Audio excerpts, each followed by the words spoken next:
бүгүн бул чечим бирте туура эмес болуп калды. Биз албетте сотко кайрылабыз. Партия «Кыргызстан» обжалует решение ЦИК в суде. Об этом журналистам заявил лидер политического объединения Канат Исаев.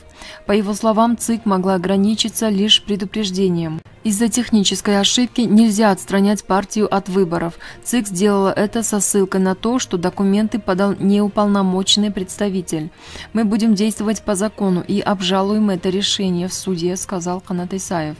Напомним, что итогов расширенного заседания Центра избиркома ожидали около 100 человек. По неподтвержденным данным, часть присутствующих поддерживает партию «Кыргызстан». Кандай шайлоочулардын чечимине таасир этет деген негизинен кабыл алыш керек. Мисалы, добуштар сапалап атышса, туура эмес үгүт иштерин жүргүзүп атышса, каржы фондунан тышкары акча таратылып атса, анда ал түздөн-түз шайлоочулардын чечимине таасир эте турган жагдайлар деп эсептелет. Ошондо партияны мисалы шайлоо процессинен четтеткенге негиз деп эсептелет.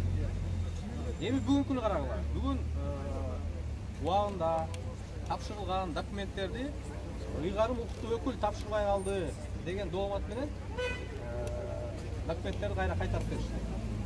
Бүгүн расмий партиянын ыйгарым укуктуу өкүлү келип, биз тастыктайбыз. Мен ишеним катынын негизинде шайлоо штабынын, Кыргызстан партиясынын шайлоо штабынын расмий өкүлү келип тапшырды.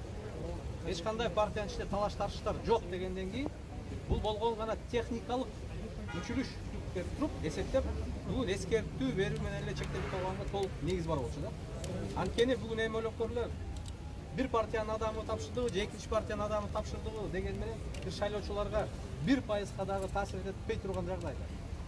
Эң эски Борбор шайлоо комиссиясы калыс, адилеттүү шайлоо процессин өткөрүш керек. Анан кийин биз ойлойбуз, блоктон адилеттүүлүк издейбиз.